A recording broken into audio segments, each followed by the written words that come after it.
ஆட்டம் காட்டும் ஈரான். அடுத்த இலக்கு சூயஸ் கால்வாய். அமெரிக்காவுக்கு அடுத்தடுத்து செக்மேட். ஈரானால் நிம்மதியே போயிடுச்சு. ட்ரம்புக்கு வந்த புலம்பல் நோய். வெள்ளை மாளிகை ரகசியம் லீக். மத்திய கிழக்கில் அமெரிக்கா ஈரான் இடையே ஏற்பட்ட புரிந்துணர்வு ஒப்பந்தம் ரத்து செய்யப்பட்டு மீண்டும் அங்கு போர் நடைபெற்று வருகிறது. அதே நேரத்தில் இரு நாடுகளுக்கும் இடையே பேச்சுவார்த்தையும் நடைபெற்று வருகிறது. இந்த நிலையில் எகிப்தின் கட்டுப்பாட்டில் உள்ள சூயஸ் கால்வாயை மறைமுகமாக தன் அடுத்த அழுத்த புள்ளியாக மாற்ற ஈரான் முயன்று வருகிறது. அதாவது சூயஸ் கால்வாயை அடையும் முக்கிய கடல்வழி பாதையான டாப் எல் மந்தாப் நீரிணை மற்றும் செங்கடல் பகுதிகளை தன் கட்டுப்பாட்டிற்குள் கொண்டு வந்து அழுத்தம் கொடுக்க ஈரான் முயல்வதாக தகவல் வெளியாகியுள்ளது. ஏற்கனவே வளைகுடாவில் உள்ள ஹார்முஸ் நீரிணையை முடக்கி அமெரிக்காவுக்கு ஆட்டம் காட்டியதுடன் உலக எரிபொருள் விநியோகத்தையும் சீர்குலைத்தது. உலகின் கடல்வழி கச்சா எண்ணெய் வர்த்தகத்தில் 1/3 அதன் எரிவாயு விநியோகத்தில் 20% ஹார்முஸ் நீரிணை வழியாகவும் கடல்வழி வர்த்தகத்தில் 12% டாப் அல்மண்டாப் வழியாகவும் செல்கிறது. இந்த பாதையில் அச்சுறுத்தல் ஏற்படும் போது சூயஸ் கால்வாய் வழியிலான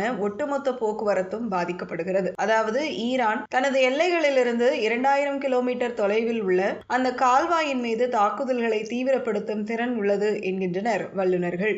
இதையடுத்தே அது சூயஸ் கால்வாயை தன் கட்டுப்பாட்டிற்குள் கொண்டுவர முயற்சிப்பதாக கூறப்படுகிறது.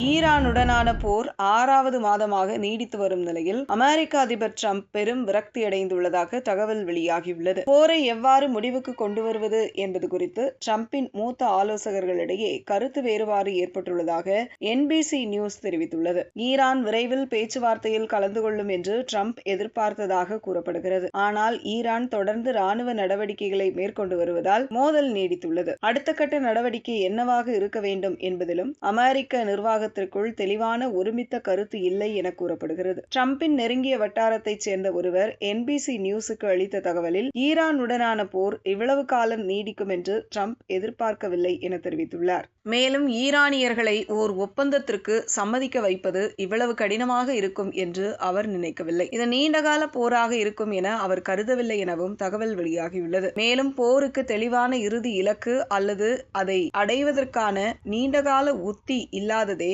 அமெரிக்க நிர்வாகத்தின் மிகப்பெரிய பிரச்சனை என மற்றொரு அதிகாரி தெரிவித்துள்ளார். கடந்த வாரம் நடைபெற்ற தேசிய பாதுகாப்பு குழு கூட்டத்தில் ட்ரம்ப் கடும் விரக்தியடைந்து அதிகாரிகளிடம் ஆவேசமாக பேசியதாக NBC செய்தி வெளியிட்டுள்ளது.